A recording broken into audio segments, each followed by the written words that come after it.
Welcome to an extension of the Coach Up Podcast. I'm Kaneshi Hart, your host. I'm so excited to have my guest here with me. I'm going to let her introduce herself in just a moment.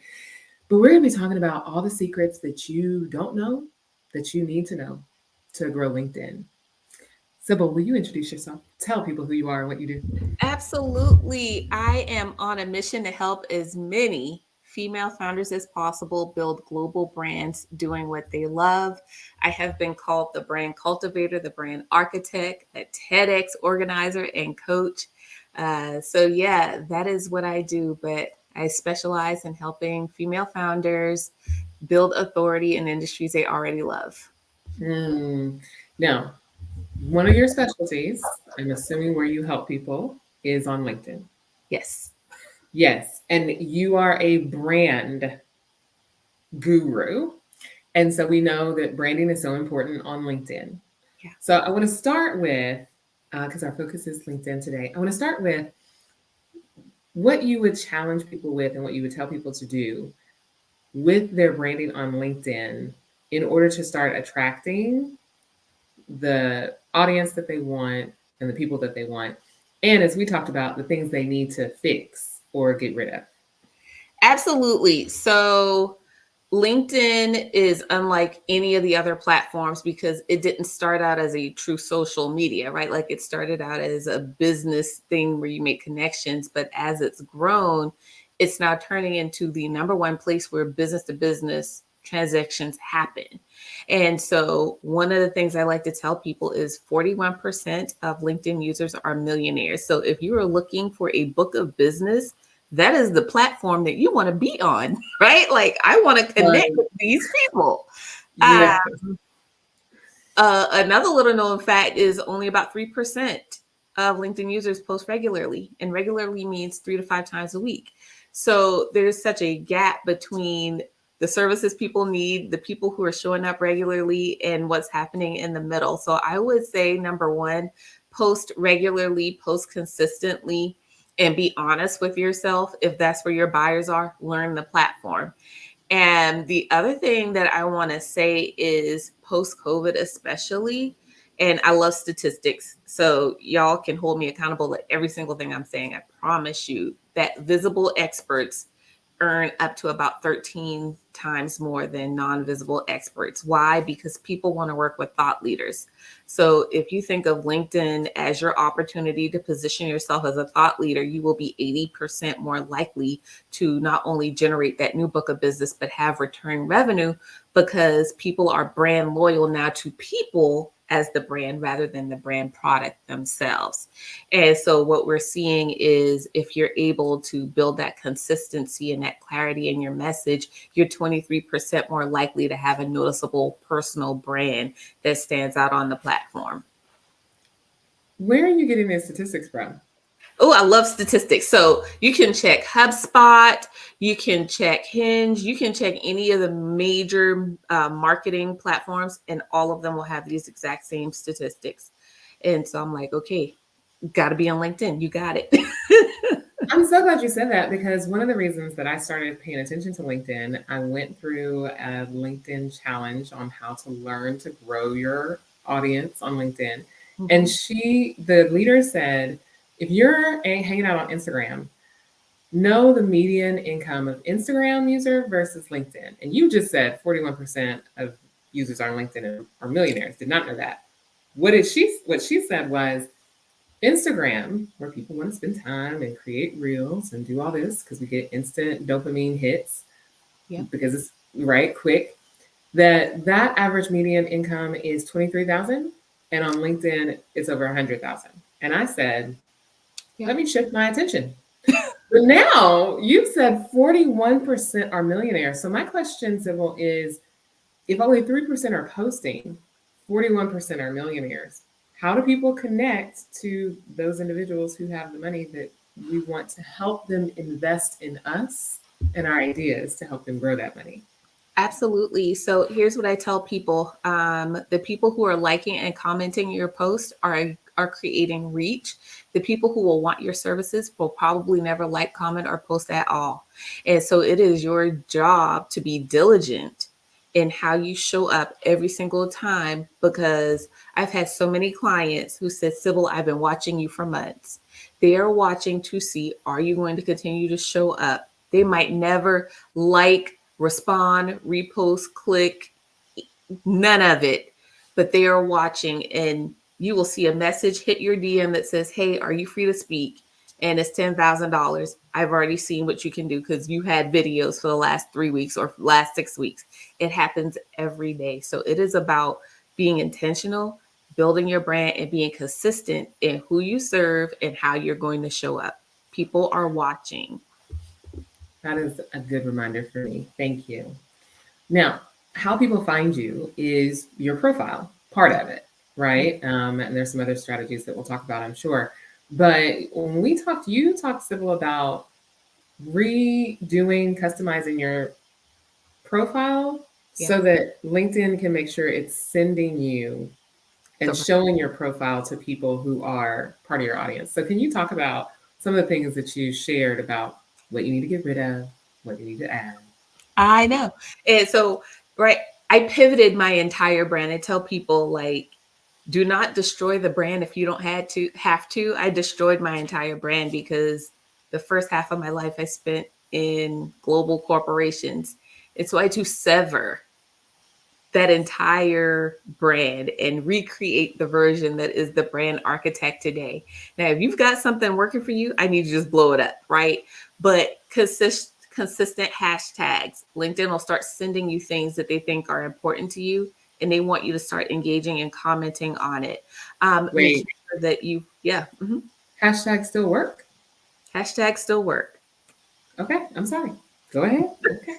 Hashtags still work. And if you decide to invest in Sales Navigator, I know that that is an investment, but it also helps on the back end if you are doing like the Boolean searches and doing some really proactive prospecting, but you can get away with it without it just by using the hashtags in the search bar of LinkedIn, and you'll still get some of the things that you need. But LinkedIn is going to send you posts, they're going to send you articles, they're going to send you emails, and they will say, hey, do you want to comment as an expert on this topic?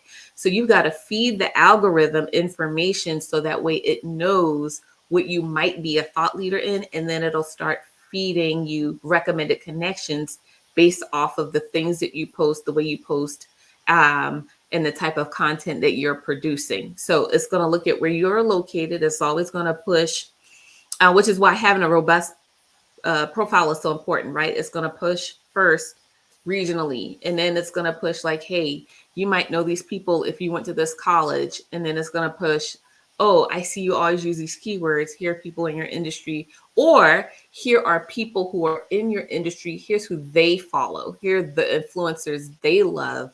Maybe you should follow them as well. So the algorithm is going to push information to you to see, does this line up with what you say you do? Mm-hmm.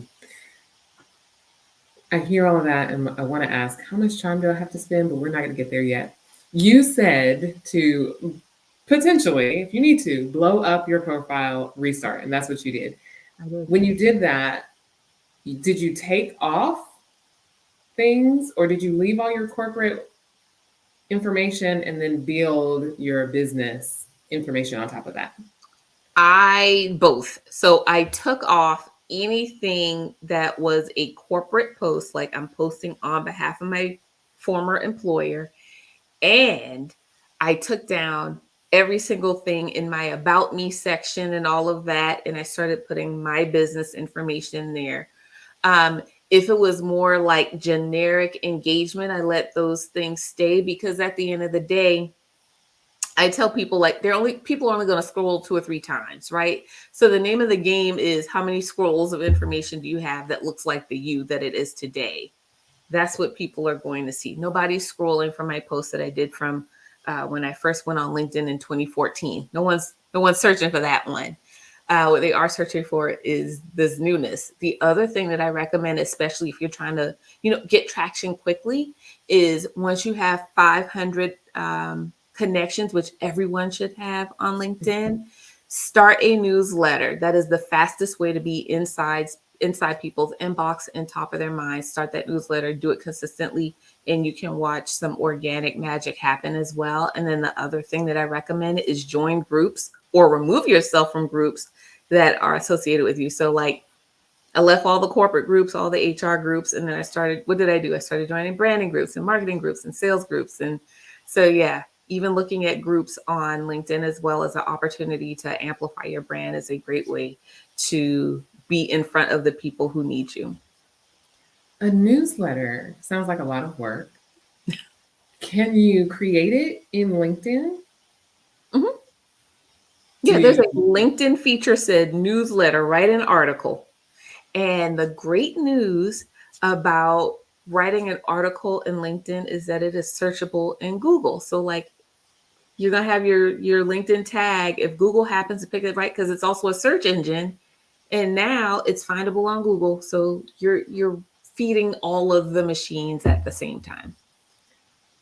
do you have a newsletter Yes, in LinkedIn? Do you create it in LinkedIn? yes.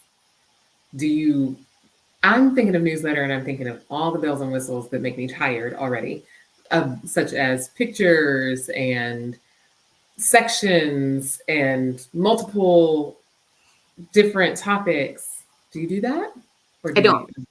Okay. So You what I have is a short newsletter for LinkedIn and bonus points, right? Again, this is about layering your brand. This is not about attacking it and doing all the things. I need you to pick one or two things and do those really well and get them in a place where you're comfortable and then go do the other things. But if you want to build a weekly newsletter, let's just say on LinkedIn, it's searchable. If you want to tie that newsletter to your email list, then what do? You say, hey, if you love what I'm saying, click this button. And now you're on my email list. Now I don't have to work twice as hard because I only got one piece of content that I have to produce. And that email is simply an extended version of the thing that I put in the newsletter anyway. So I'm not creating additional work for myself. It's just switching platforms because ultimately you want to get people off the social media and inside your world. Because if LinkedIn shuts down tomorrow, I feel bad for a lot of people who got millions of followers because you don't have any systems to continue to build those relationships with them. right. How often do you produce your newsletter? Weekly. And from an algorithm standpoint, does producing, let's say you post 5 days a week, and or we'll take it, we'll say 7, because I think the algorithm is once a day is what LinkedIn wants at the most. So let's say, is your newsletter one of those posts, or can you post 7 times a week, one a day, plus a newsletter, and it not mess with your algorithm?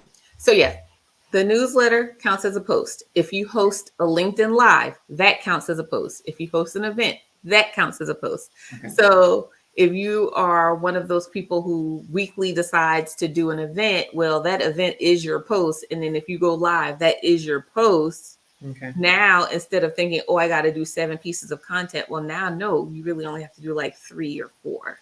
Love it. Okay, that's perfect. Okay, I want to talk about, Sybil, briefly, I want to talk about groups. You mentioned groups and how how do we build from groups? How do we choose groups? What was the tactic that you used in choosing your groups that have helped you build your business? I went to my favorite influencers and I said, oh, they're in this group. Let me join. And you just want to make sure that there's some activity, right? Like if it's a dead group, don't join. But like LinkedIn will say this is an active group or most recent post, and it'll tell you when the most recent post was. But yeah, I went to my top 10 influencers, which if you're not following your top 10 or 15 influencers on LinkedIn, you need to go do that. And I said, oh, there's all of them in this one group. Well, that's the group I need to be in. And how often are you active, and are you sharing and posting? And okay, I have so many questions. Are you active in posting? So I'll try to hopefully answer the questions. Number one, commenting in LinkedIn is a type of posting. It isn't a type of engagement. So when you said how long do you have to spend on LinkedIn, I'm gonna reverse that question and say how long would you spend prospecting? Because while you are commenting, you're also prospecting. While you are commenting, you're also building your brand. while you are commenting, you're also engaging and building an audience. So LinkedIn rewards you for spending time on the platform. No other platform does that. Like YouTube does not give you kudos for showing up on YouTube, right? Um, Facebook does not give you a high five for showing up on Facebook. LinkedIn rewards you being on that platform. So I dedicate somewhere between an hour to an hour and 15 minutes every day engaging on the platform because that is a type of content building. Every time I post, reshare, like, comment, that's content building. And then people go back and say, who is this woman? And then they want to connect with you or learn more. So don't think of it as a task. Think of it, this is prospecting, this is marketing, this is sales. What's your strategy for you when you are prospecting in that hour and 15 minutes a day? Yeah, so I typically will start with my favorite hashtags, which you should know your favorite hashtags. And let me be clear, these are not your hashtags, these are hashtags that your audience use. So I'm looking at their hashtags. I don't care about my personal branding hashtags right now. What hashtags do my people use? My people use things like vegan. My people use tags like lifestyle, designer. So I put that hashtag inside there, and I'm like, okay, let me find. And this is not a numbers game for me. And I want to say that to those of you who have higher end packages, this is not going to be a numbers game for you. This is going to be quality over quantity. If you have a lower price package, then you can flip on the automation and let the automation do what it does, right? But you can't automate relationships when you're in the business that I'm in. And so what you want to do is look at their hashtags and do about 10 or 15 intentional connections. Either connect with them because you've read something on their story, you've looked at their profile and said, wow, this is really cool. Do an intentional comment, or they're in a group that you're in and you can say, hey, I see you're in this group, let's connect. And then you start the conversation from there. That does take about an hour because I've got to read your profile, got to figure out if I got something intentional I want to say, and then I got to figure out, is this somebody either who is going to make a good partner for me, a good networking person, or a potential client. And while I'm doing all of that, I am warming up the algorithm so that when my post goes live, I do pre-schedule my post. When my posts go live, I'm already active on the platform. And then after my post goes live, I'll spend like another 5 or 10 minutes commenting because you want, while you're commenting, people are going to say, oh, you just posted, and then they'll comment. And so you want to be really intentional that if somebody comments on your profile, especially within that first hour, that you leave a reply or a call to action. That's so helpful. Okay. I definitely need to figure out my hashtags that my people are using. So that's some research that I need to do. Okay, so we're talking about LinkedIn rewarding you for engaging. And Sybil, we talked about, you mentioned it earlier, LinkedIn sending you opportunities to comment or write on topics. So can you talk about that and explain what that is for those who may not know, and then how that's useful, and then how that was beneficial to you? Yeah, so that is how you get your LinkedIn Top Voice badge. So I have the brand strategy badge. First, you got to convince LinkedIn that you're an expert. And so that did take about 6 months for me, right? Because I've been posting about HR for 10 years. And now all of a sudden I've confused the algorithm. So it didn't know what to send me. Like it was sending me everything from DE&I stuff. It was sending me stuff like how do you write a severance agreement? It was still sending me HR things. And so I was like, nope, that's not it. Nope, that's not it. I got to post a little bit more about branding. And then finally, is like, do you want to contribute to this article? And it said something like, what do you do when you have somebody who wants to transition from one brand to another or something like that? I was like, yes, I'm commenting on this. So I commented on it. It got upvoted, right? Because it's not just comment. You got to comment so that other experts appreciate what you just said. And my comments got upvoted, right?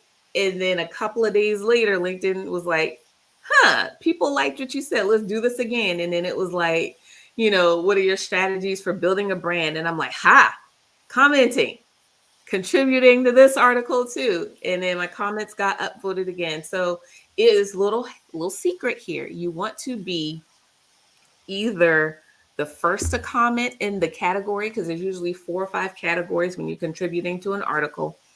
You either want to be the first, or you want to be the contrarian, or you want to say something that is outside any school of thought that somebody has ever heard before based off of your unique experience.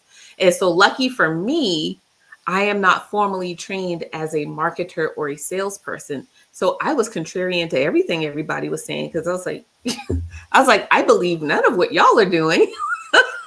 I trust my process. And so, people are like, ooh, unique perspective. I was like, this is what happens when you haven't lived this life the way that you have. So I get contrarian votes every single time I contribute.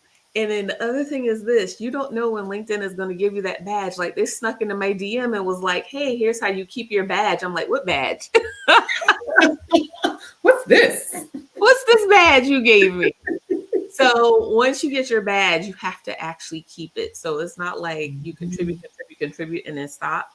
Once you get that badge, they're like, okay, here's how you keep your badge. Here's how you earn other badges. Are there some perks that come along with this? There are some groups that you get invited to when you get certain badges, and it will tell you more about the algorithm, if you will. It'll tell you about some new release features. So like once you get to a certain number of followers, badges, that sort of thing, anytime LinkedIn does a feature update, you're in the pilot to see like, is this a thing? Yeah. Okay. I heard. Oh, go ahead. I was going to say, so flip on that creator mode, because you do have to turn that on. Okay, right? Turn on all the levers. Okay. When you go on your LinkedIn, click all the buttons blue, and then start posting as a creator and not as a person. Okay. That's good to know. Okay, I'm going to move on because we only have so much time and I have so many questions. You mentioned also while we talked, and oh, by the way, congratulations on being a top voice. It's very cool. It's so cool. And that's, it's a status that people take note of, right? And it gives you, like you said, you're seen as an expert. LinkedIn has recognized you, and so people will as well. Okay, so I want to also ask about how you built, because another thing that you shared with me, Sybil, when you were building your business on LinkedIn, you went outside, as you were just talking about, you're the contrarian. You went outside the US when you were building your network for your business. Yeah. Talk about that. I think it came from the fact that I came from global organizations. And so my mind has been, you need a global presence.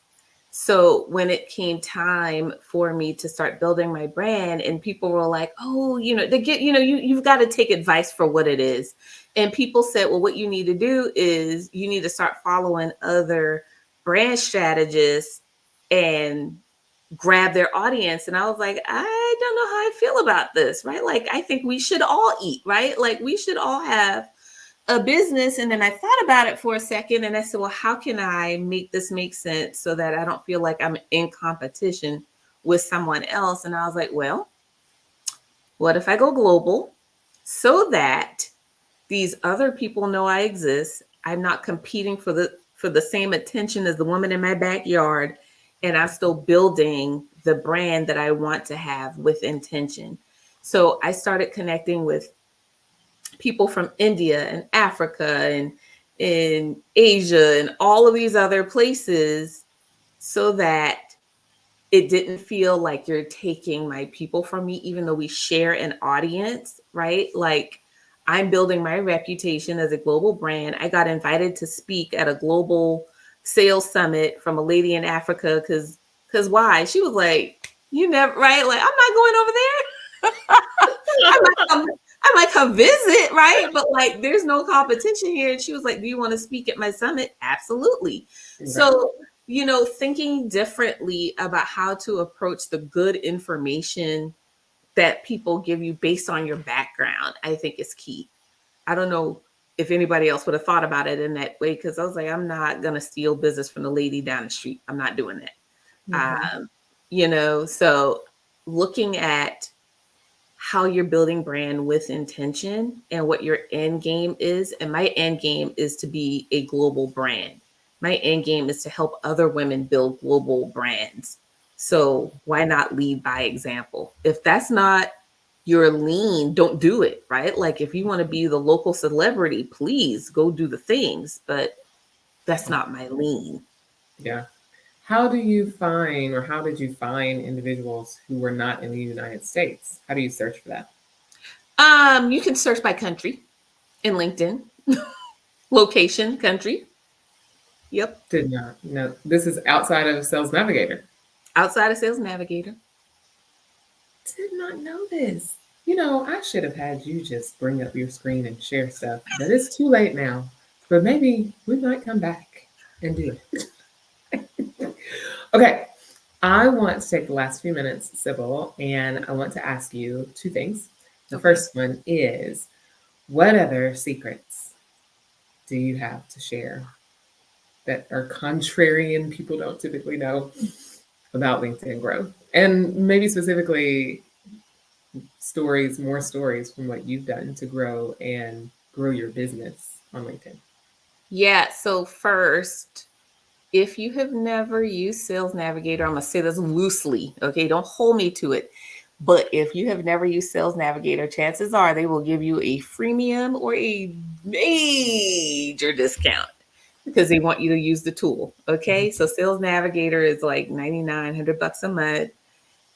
It has been seen, I have done, where you could get the thing for solidly free, $20 for, 6. They always running a special is all I'm saying. So don't discount Sales Navigator. Use it for the time. Do what you're going to do with it. Mhm. Um, and then move forward. The second thing is video content is huge. LinkedIn is now starting to do video mini feeds. There's a new feature. So if you want to get picked up by the algorithm quicker, faster, etc., create reels, if you will, for LinkedIn. The good news is LinkedIn doesn't set a time like some of the other platforms. So, your video could be short form or longer form. I usually stick around 90 seconds to 2 minutes, but you can do that. Video content is where it's at. Another thing people don't realize on LinkedIn is if you do carousels, this was like a net new for me because I like carousels. Carousels are not PNG, they're actually PDFs that you upload and LinkedIn converts them into the Oh. carousel format. I know. Mm. Um, LinkedIn has a reward system. So it's not that you can't post every day. I think the magic number is like 18 hours. So do not post within 18 hours of your last post. The good news is LinkedIn will tell you you posted 22 hours ago. Okay, it's safe for me to post again. Um, LinkedIn wants to keep people on their platform. So it'll up or down vote whether or not you have external links inside your post. Does that include comments? You cannot be the first person to comment. If you are the second, third, 10th person, it's okay, but you cannot yourself be the first person to comment with your link or it will down rank your post. Thank you. Okay. Yeah. It will also down rank your post if you tag people and they don't reply. So, because there are some people who will go in there, tag 50 people. If you tag all 50 of those people and none of those people have anything to say on your post, LinkedIn will actually down because it'll think it's automation or spam or your account's been hacked. So it will tank your thing and you got to try and rebuild that. LinkedIn hates automation.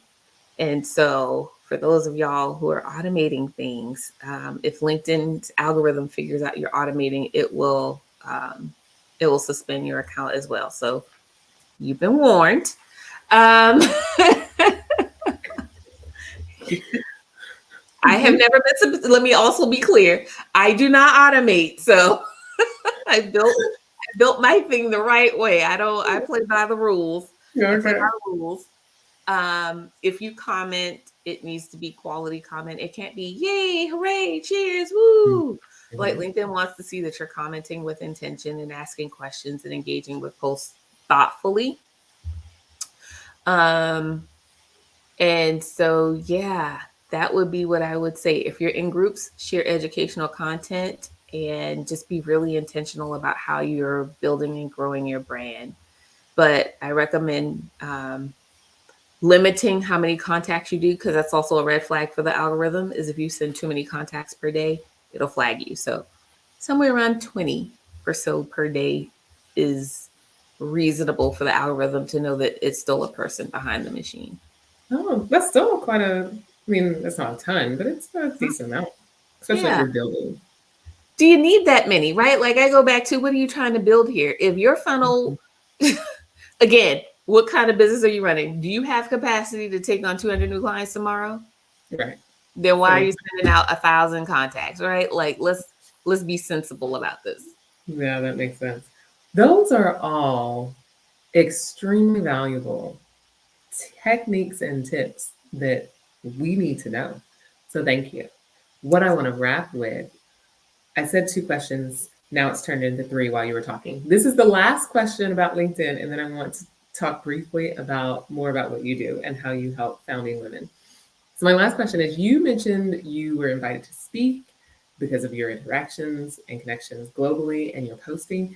My question, Sybil, is what were you posting that, or what do you post that people say, come speak? You better call yourself as though it is. Like that's the number one rule. Whatever you want to be known for, call yourself that on LinkedIn. And when I transitioned out of corporate, I said, what am I going to call myself? It's like, I'm calling myself a speaker. And so, boom, change my heading. Professional speaker. And let me, in the speaking industry, right? There are different titling. I never called myself a keynote speaker until I got a keynote. When I got my first paid keynote speaker, I then updated my LinkedIn banner to say paid keynote speaker. Like this is not I don't do faux branding over here, right? Like we are too legit to quit. Um, Paid keynote speaker. The minute I got my first paid keynote, boom, I'm a paid, right? So you tell the algorithm what you are, you start using that hashtag, people will start saying, oh, you're a paid keynote speaker. It also helps to have videos of you speaking. So the minute I did that keynote, I put up a video in my hot pink suit that said, here's my keynote. Here's where I'm speaking next. Let me know if you want me to be on your stage. Here's what I talk about. Right. But that's an entire speaker strategy that's separate. But you want to, whatever you want to be known for, you need to say that thing.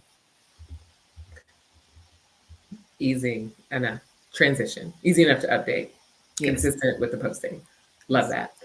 Sybil, tell people how they can reach out to you, what you have going on, how they can work with you, why they should work with you. Oh my gosh. So, and thank you. Yes. Go to onexbrands.com. That is onexbrands.com, onexbrands.com.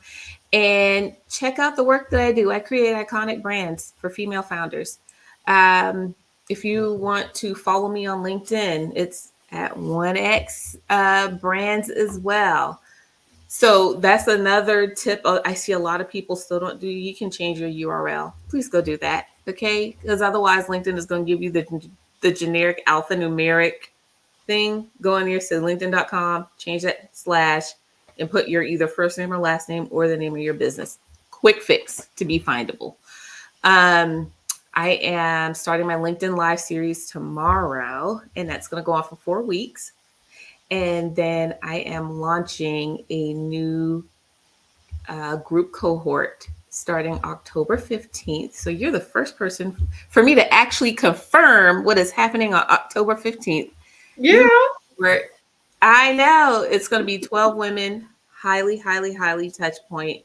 but I am bringing in some of the best experts in the business to help these women finish the year strong. So copywriters, pitch masters, marketing experts, sales experts, TED coaches, you name it.